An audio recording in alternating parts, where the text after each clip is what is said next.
We are Nigerians. We are one people. God made us united in our diversity. We have one history. We have one destiny. We are Nigerians. Let's rise and build. We have a vision with hope of what can be. Our dreams are lofty, our future great. Yes, we can do what's right and walk in love's just ways. We are Nigerians. Let's rise and build. We are Nigerians.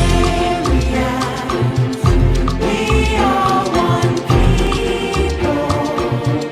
God made us united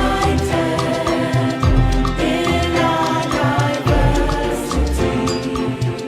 We have one history. We have one destiny. We are Nigerians. Good day, viewers at home, wherever you're watching from. My name is Untitled Chapter, and I welcome you to this episode of discussions with Nigerian youths in diaspora.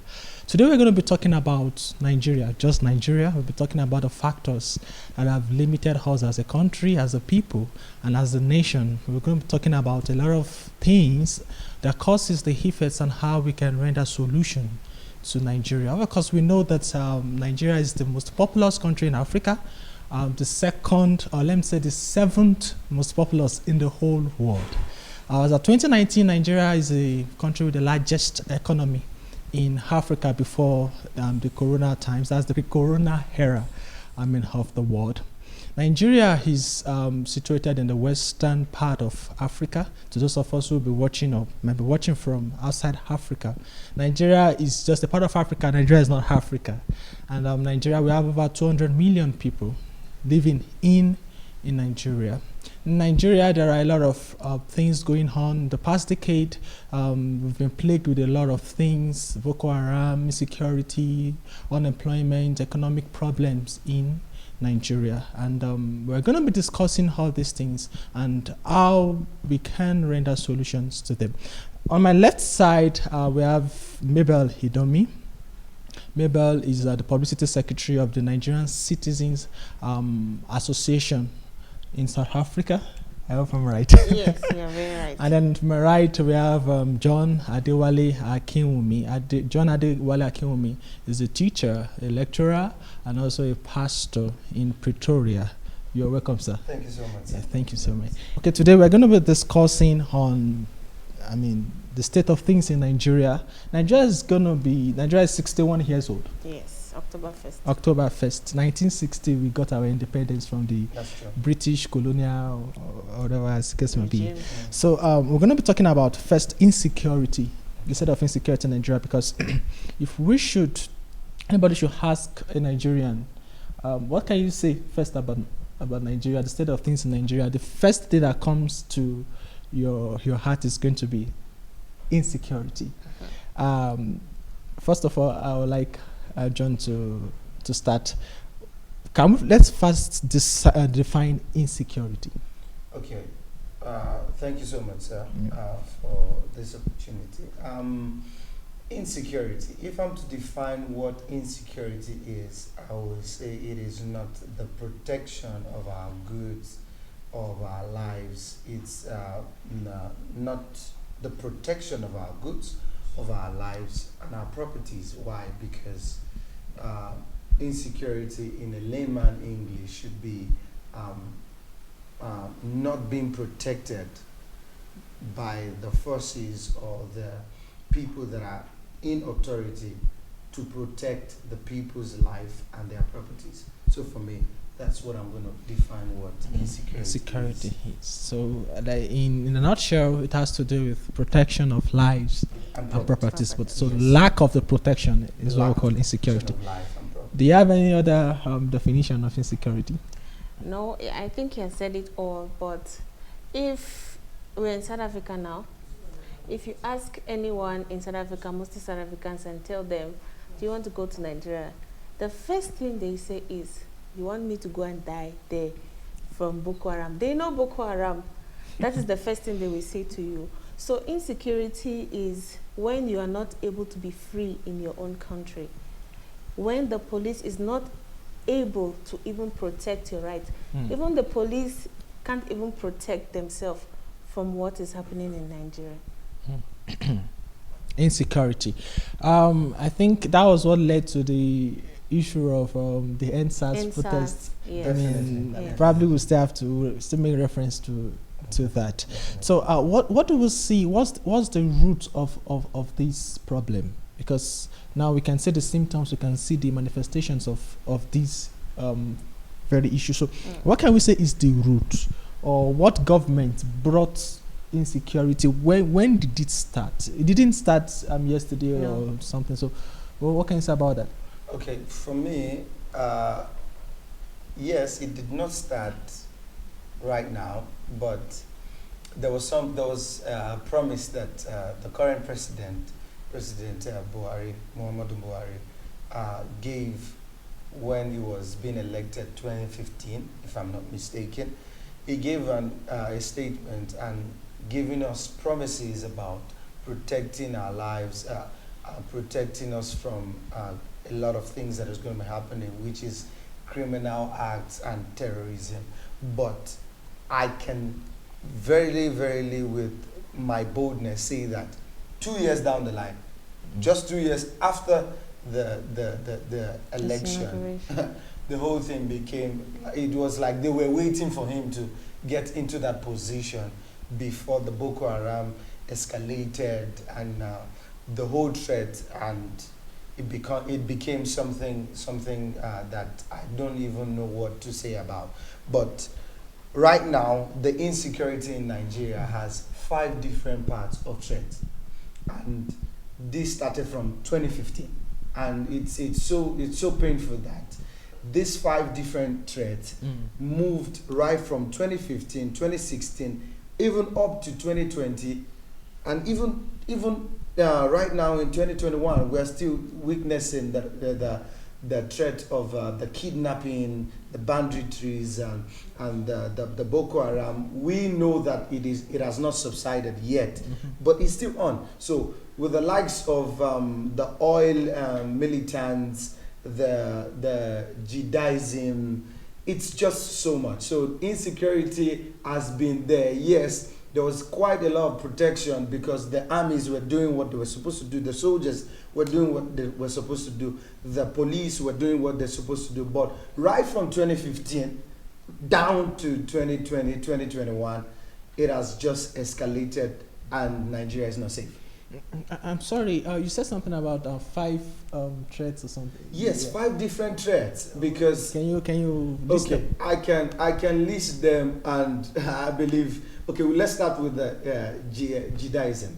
Judaism, and we all know that is the Boko Harams, and these people have with the record that we have, they have actually taken kids, boys and girls. There was a rally in 2015, 2016 about bringing our boys back, bringing back our girls. The first people they had to adopt were the girls, young girls, young girls, young boys from schools. How did that happen? We don't know right now how they were kidnapped and brought into their custody, brought into their captivity, and this is happening under the watch of the presidency that is here that is in his tenure right now. And the second one is the banditry and the kidnapping, and we could see that it is not even safe in our roads anymore. You travel from this city to another province, you travel from one province to another province, you are scared that you are going to your own hometown You go to, let's say Lagos, for instance, Lagos, Nigeria, for instance. You are going to Ibadan, where you are brought up. You are born from there. You are scared to go through the route that will take you to your own hometown. It is so painful. Why? Because even in that instance, the government is even negotiating with the banditries and the kidnappings, and that is so wrong. That is very wrong. I can go on and on, going into the third one, the oil militants, the separation that the Biafras want to. These are threats to the Nigerian insecurities. So I can go on. I don't want us to divert too much from the question. Yes. Because the question is the root, the cause. So what you're saying now is that everything started at this present regime. This present regime. Why? Because right from the previous one, it has been there, but the people in the position of forces, they were doing their job. Why? Because there was still 60% to 70% of guarantee. Thank you so much. Remember, do you agree with what he said? Yes, I really agree with what he said. Yeah. I think insecurity started during the tenure of Goodluck Jonathan, President Goodluck Jonathan. Okay. The kidnap of the girls, the Chibok girls, was in the time of Goodluck Jonathan, Really? close to the election where Buhari was put in power, Yeah. 2015. Okay, personally, I'm going to say this is a political tactics. Why would I say that? During the time of Goodluck Jonathan, even Buhari went out to march and say, Goodluck Jonathan, if you know you cannot handle this insecurity, step down. Okay. It means you cannot handle this country. Mm-hmm. After Goodluck Jonathan lost the election, Buhari came in. As he said, it became worse. Did Buhari step down? No. No, he did not step down. Yeah. And it's getting worse by the day. This reason of insecurity was one of the main reasons why Nigerians refuse to vote for Jonathan, because they feel he cannot handle it. So personally, I feel it's this present government that brought in insecurities in Nigeria, and now they are unable to manage it.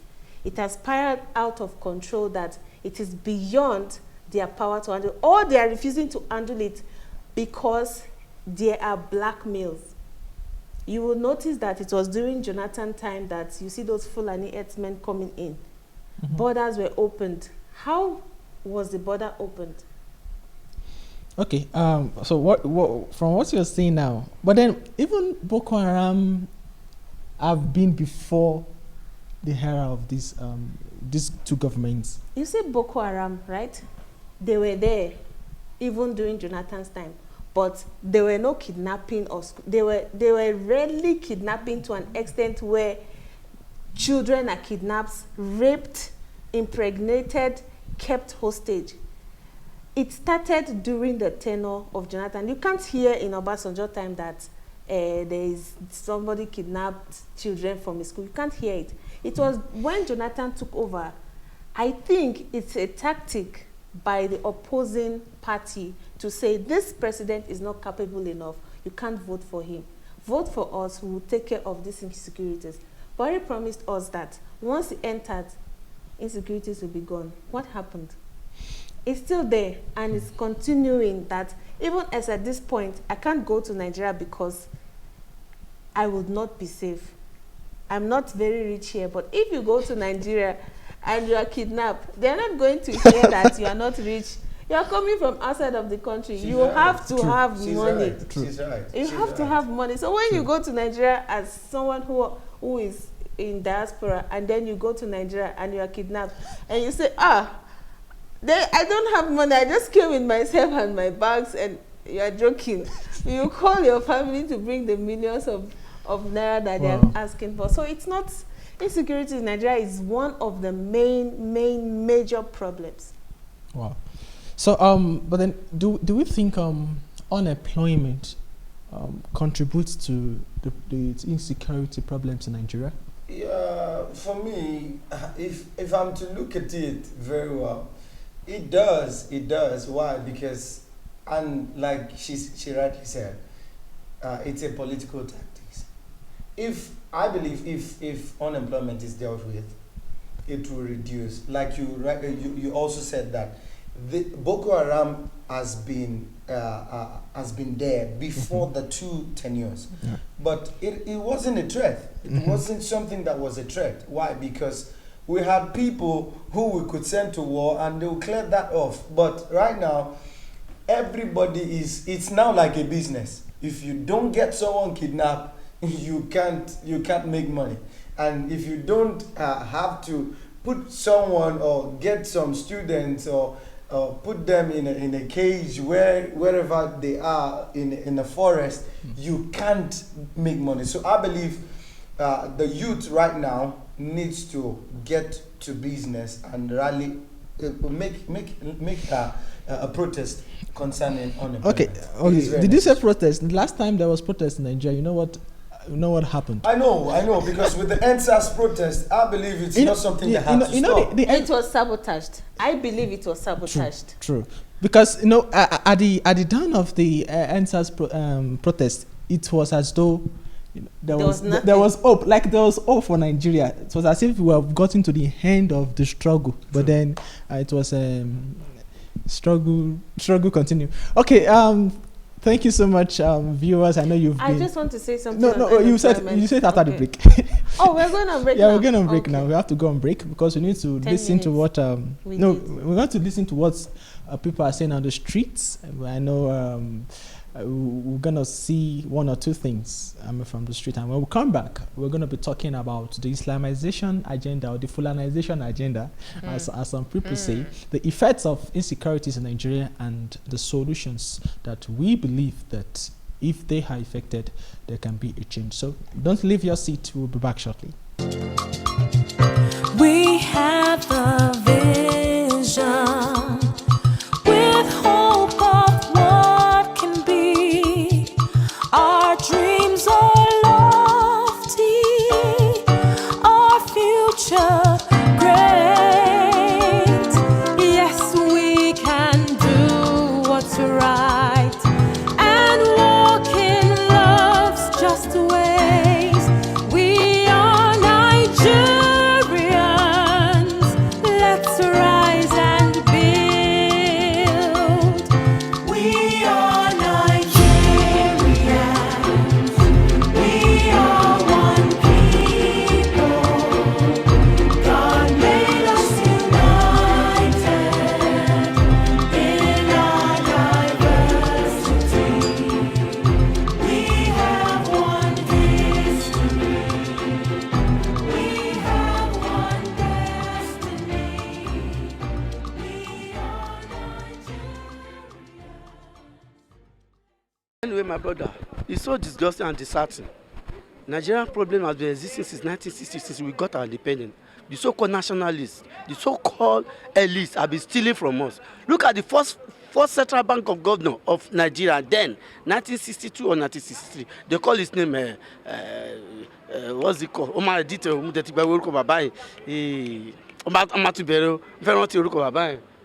Okotiebo. Okotiebo stole the money. I told Nigerians that when he was coming from abroad, the money fell off from his hand.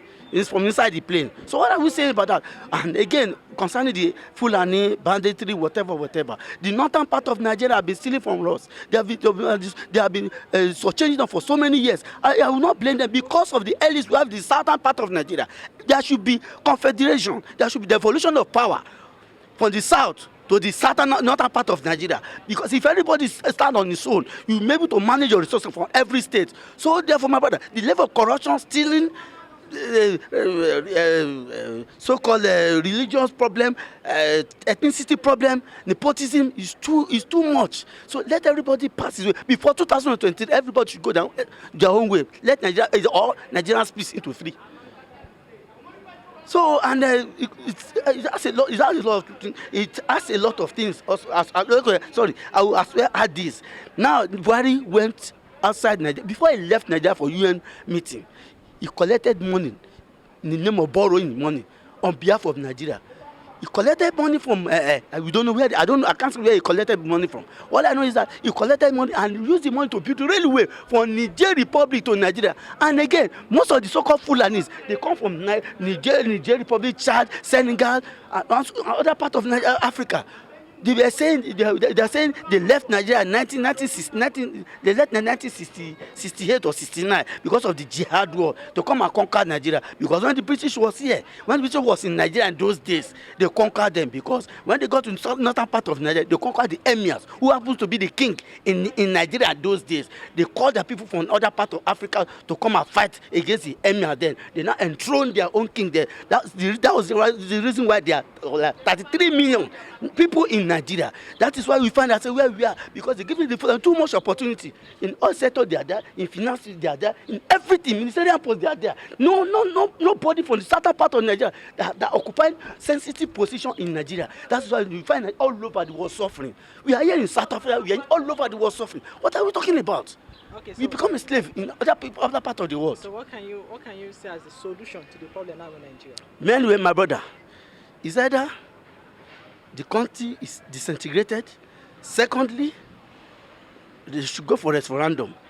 Confederation should take place, whereby every state or every region, unlike what they did in 1963, should be able to manage their own resources. If you have oil from people, for people from Niger Delta, South, they should manage the oil. People from the Southwest, they should manage their agricultural whatever they have. And other in the so-called middle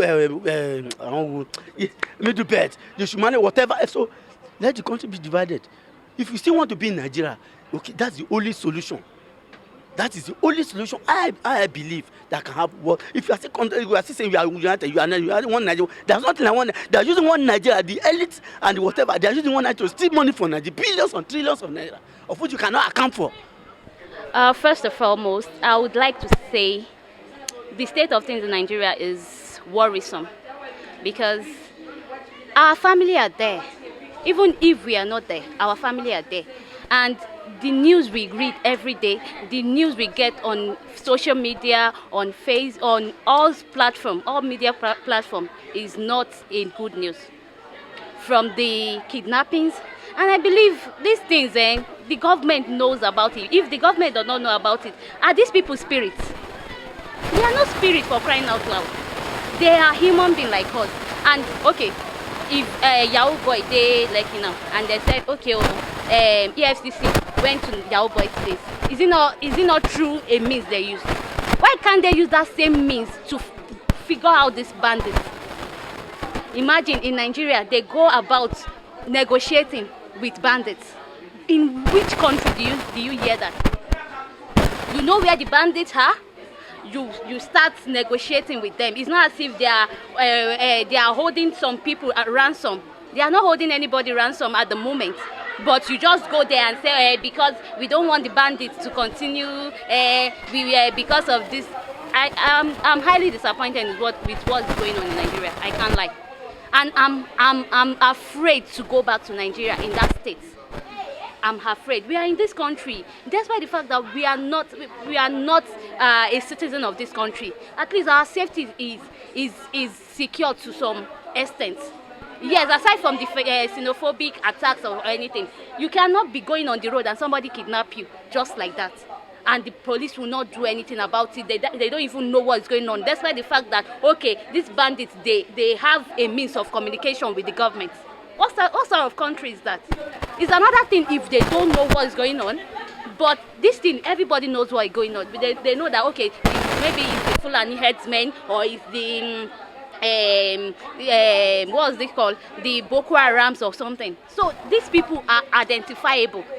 They are not spirit. They are not people behind one closed door or something. They are in our faces. The government should just go out and do their job. They should talk to the security personnel. They should do their job. They should do their job. Okay. Thank you so much, ma. I want to ask, what do you think is the solution? Do you think there's hope for Nigeria as a nation? Hope? I can't say there is hope, but there is solution. But I don't know if there is hope in the sense that our government ready to take the proper step into the solutions. Because there is nowhere in this world that the government or the president or whoever is silent about what their citizens being kidnapped, being killed on daily basis, being held ransom on daily basis. There is no good country in this world that will be satisfied with that state of economy. But because our government, I don't know, maybe they are gaining something from these problems. That's why they are quiet about it. Because fine, I pray, I'm praying. We always put them in prayers that because our family are there. We can't remove all our family and denounce the country totally. So we pray that the government should look into solutions by asking the security personnel to do their job. We have security personnel. They shouldn't use their uniform to intimidate the citizens.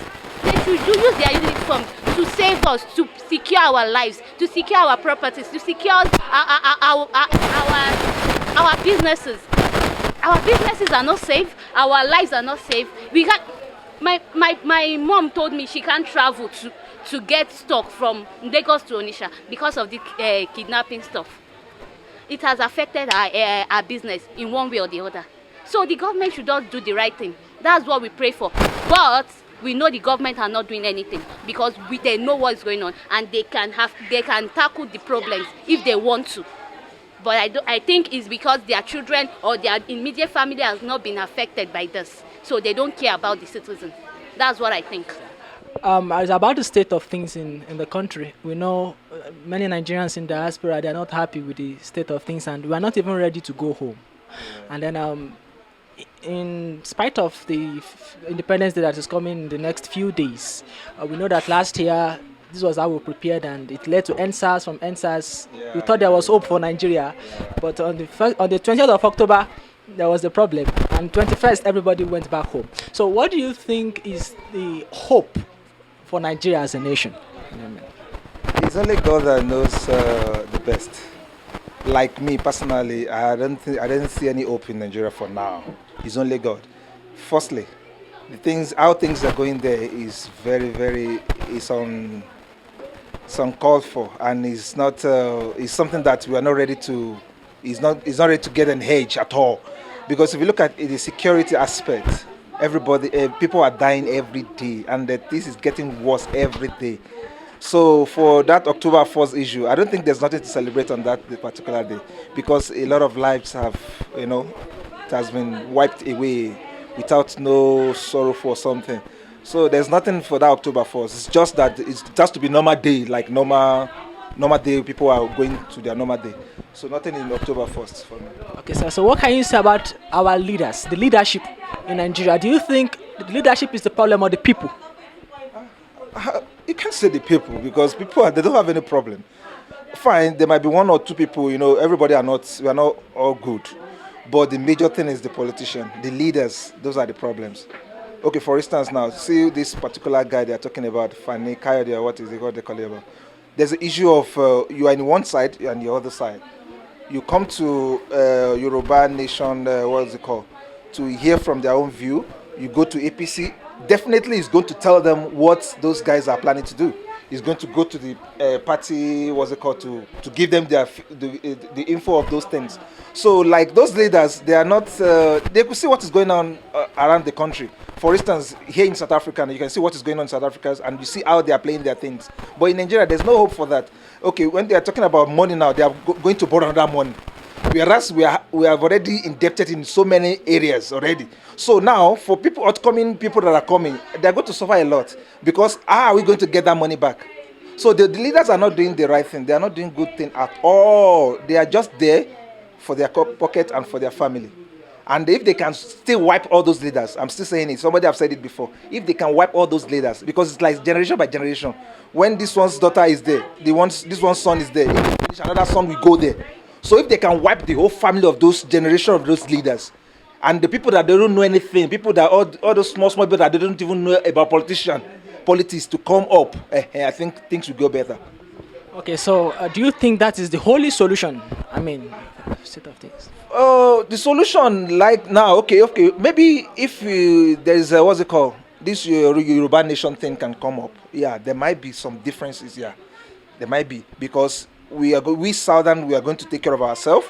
The Eastern they are going to take care of themselves. The Hausas they will be on their own. The Northerners they will be on their own. So we that we are the Southerners now, we will know who we are going to choose for the leader. Because all this issue of somebody is only one person that has to be the jagaba of everything. It shouldn't be like that. We are it's the opinion of people that have to come together. Okay, this is the person. This is the person that we want to rule us. I mean, if the person is not doing fine, we are going to cut the person off and put another person. So it won't be like they have to forcefully put somebody there, and it's the person that are going to control us. So I think if everybody can go to their own path. I think it will be better. Okay, so you support that Nigeria should divide? I think that's the best thing because this issue of this one Nigeria is not working. I can see because it has been there for years. They have been saying Nigeria is going to be good. It's going to be good. It's going to be good since I was small. Up till now, it's getting worse. So the best thing, let's just divide, and everybody should manage the little resources they have. That's just it. We have a vision with hope of what can be. Our dreams are lofty, our future great. Yes, we can do what's right and walk in love's just ways. We are Nigerians. Let's rise and build. We are Nigerians. We are one people. God made us united in our diversity. We have one history. We have one destiny. We are Okay, welcome back from the break. If you are just joining us, we are talking about the state of things in Nigeria, and we are dwelling on the insecurity issues, the causes, the effects, and how we can render solutions to them. And now we're going to be talking about the Islamization agenda. There's something that the Northerners used to say. They say they are born to rule. And then we would discover that even the Fulanis, they are not really the natural. That's not their natural habitat. Yeah. Thank you They very are much. migrants. They migrated. They pushed the Hausas. I mean, they subdued the Hausas through the jihad or all those things. And now they're now. Now, when the Northerners say they are born to rule, who are the people saying? Is it the Hausas or the Fulanis? And now we can see that they are so much driven by power. I even heard from a very reliable source days back that as at now, that we have a lot of them, of the Fulanis in Lagos City doing the Okada business. And now, take for instance, if you have to move from one point to the other in Lagos, and you say, if the price is 500 naira, and you call it for them at 200 naira, they will take you. Because they are trying to understand the terrain. They want to know the nooks and crannies of Lagos. So they are already planted in all the suburbs in Lagos City. Do we think, though I didn't experience that, I was just told, but do we think there's actually an agenda to Islamize Nigeria? Let me start from you. Okay, about Islamization of Nigeria, there's always an agenda for something, but the thing we should always try not to do is to assume, because assumption also creates war. Okay. Do you understand? So if we say that the Northerners or the Fulanis are in Lagos, let's take an example. In South Africa here, we have foreigners, right? Yeah. If they call a Nigerian to do a job, there are South Africans there. I will use myself as an example. There's a college I wanted to go and lecture for. There are many South Africans who have gone there, and then they told them, this is this amount we are going to be paying you. There's no South African that accepted the amount. But the Nigerians or the foreigners in this country would accept that amount. Why? Survival.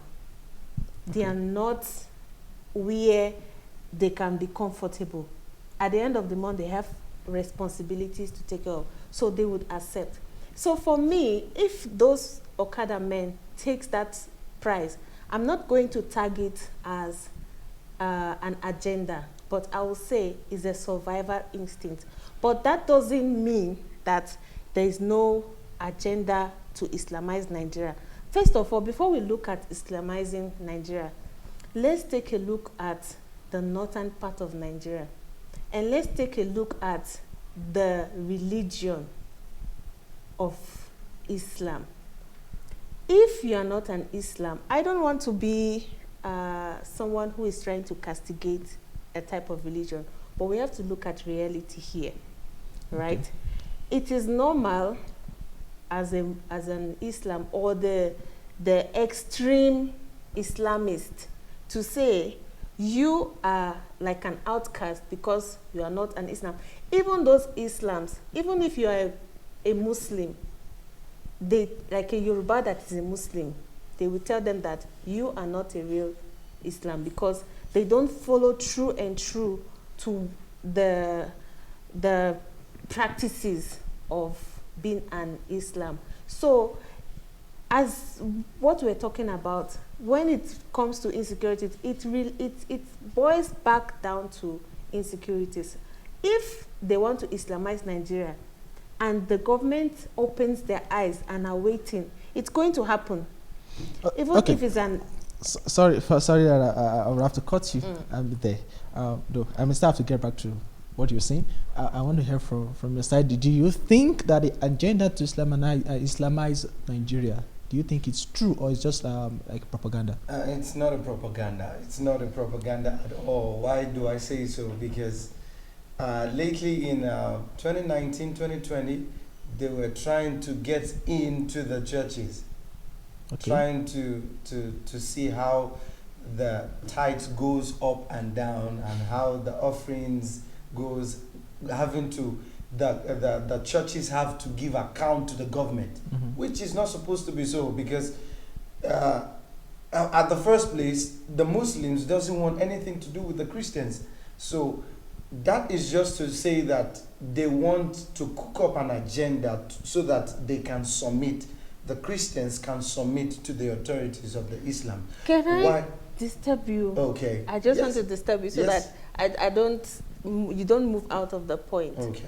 Okay, I heard about the reporting of the churches to the government. Yes. The reason the government gave is because they're using churches to launder money.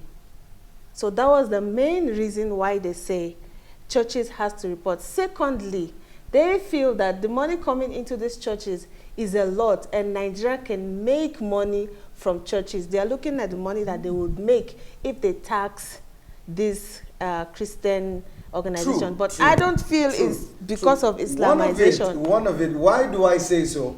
One of the steps that they had to put in is because they know that if they can supervise this, because talking about money laundering has been there. Why? In the government, we know that a snake swallowed something, a monkey took something. Why is it now that it is actually now set aside that you've got to look into the church so that you could check money laundering out? I believe, yes, truly part of it is money laundering. They want to make money. A bit of it also is an agenda to pass in through that, okay, in this place we just have to do this. And this only had to happen in the time of Buhari, because this is the first time that we're hearing that an Islamic president is trying to get him to know, passing in a note that he wants to know what is happening in the body of Christ where he is not participating. So that is one of the agenda I believe that they are passing in. And the second one is that they, like she rightly said, it is an instinct. It's an instinct of survival for the Northerners to come into the south, the southwest to make money. Yes, it is an instinct. Background also, it is an eye for them to be able to know in and out of what we do as southwest, east, and all the other places in the country. And it is also for them to be able to see that, okay, when can we be in governance in the states? Why? Because it's an idea to pass in the agenda that if we can dominate, if we have a lot of people here in southwest, in southeast, in the eastern part of Nigeria, we have a lot of votes. Okay. No, you put it If you beg to differ, yes. Yes, I because do beg to differ, because if you beg to differ, if there is going to be Islamization of anything, it means there has to be an overthrow of the president or something like that. It cannot just come into place like that, irrespective of what they're trying to do. I think it can't be possible. Like, it's not visible for them to be able to do that. If they want to be anything like Islamization, let's look at Abacha's time. If there's an overthrow of a government, the government can pass a mandate to say everybody has to be a Muslim. so are you saying that with them being in a province, trying to get their people in a province is not an idea, I just not think an agenda of how to. it's not visible.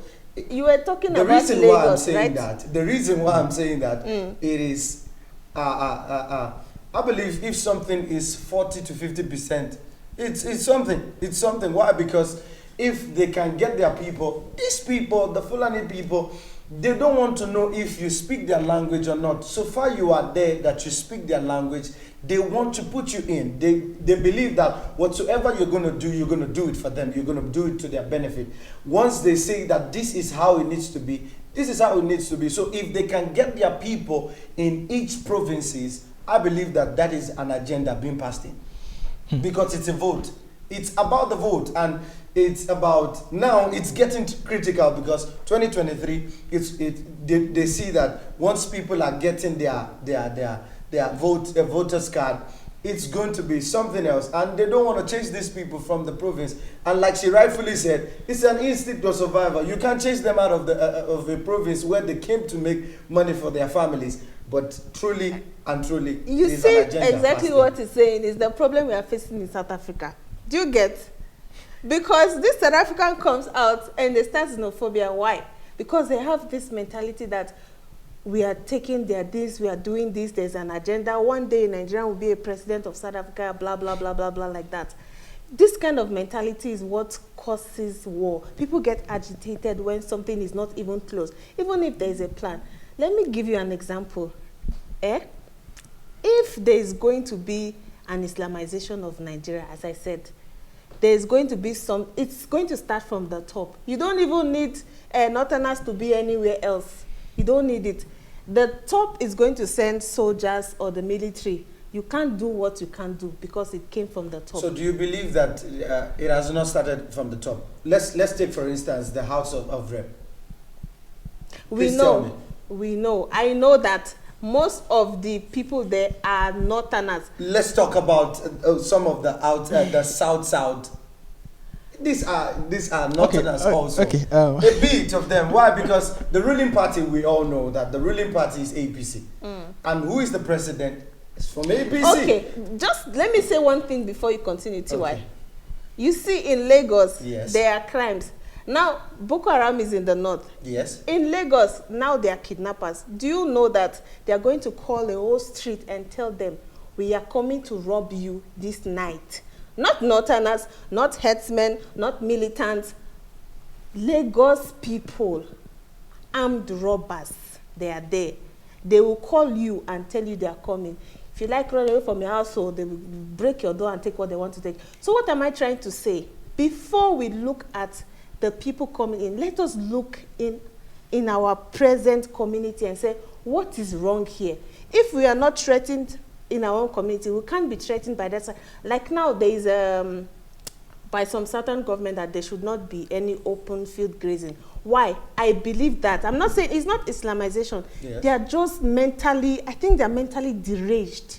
These nomadics, they just bring their cows, destroy people's field. If you talk, they kill the people there. So I don't think it's Islamization or an agenda. I just feel they're just wicked people that need to be done away with. That's my own. Okay. my own So, take. do you see what happened in Afghanistan? Do you Yes, think yes. it can happen in Nigeria? Never. That's not my prayer for Nigeria. I don't because think so. That's not my prayer Wait, for wait, Nigeria. I don't think so. wait, but wait. I don't think so. I don't think it can happen. You don't think it I can don't happen? I think don't it think can so. happen because yo, Okay, I don't want to. I I think- don't want to see Nigeria in that state. Why? Because if Nigeria should get to that stage, I don't believe that it's still going to be having the name Nigeria. Okay. But doesn't mean Nigeria can't get to that stage. Oh. I'm not It saying might get to that stage, but the thing is, if it gets to that stage, how do we? I don't like where, like, for me to think that people are going to go into war and kill each other. It's just my fear. Okay. You know, there was no war. I mean, it was just a takeover. Nigeria is not going to be like that. Do you know Nigeria Nigeria? will You know how many never- tribes is in Nigeria? there is never going to be a takeover. Why? Because even with remember, one of the threats I said is the separation. The Biafras want to cut out of Nigeria. They want to stay on their Why own. are they refusing them? Do you know why they are The, refusing them? the reason why they are refusing them is because they know that they have something that the whole Nigeria Yeah, will Nigeria need. They depend want on- to cut. They want their in their map.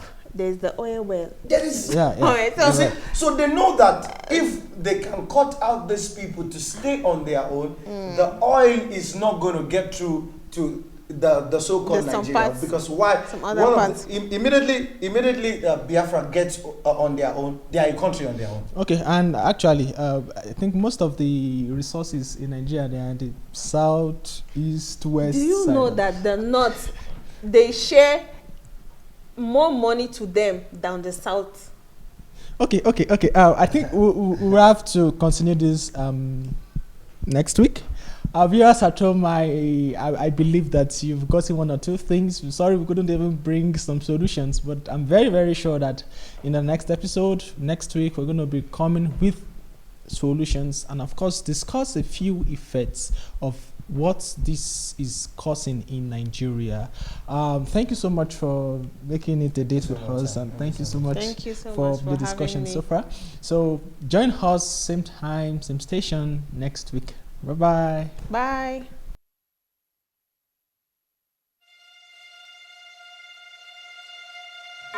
We are Nigerians.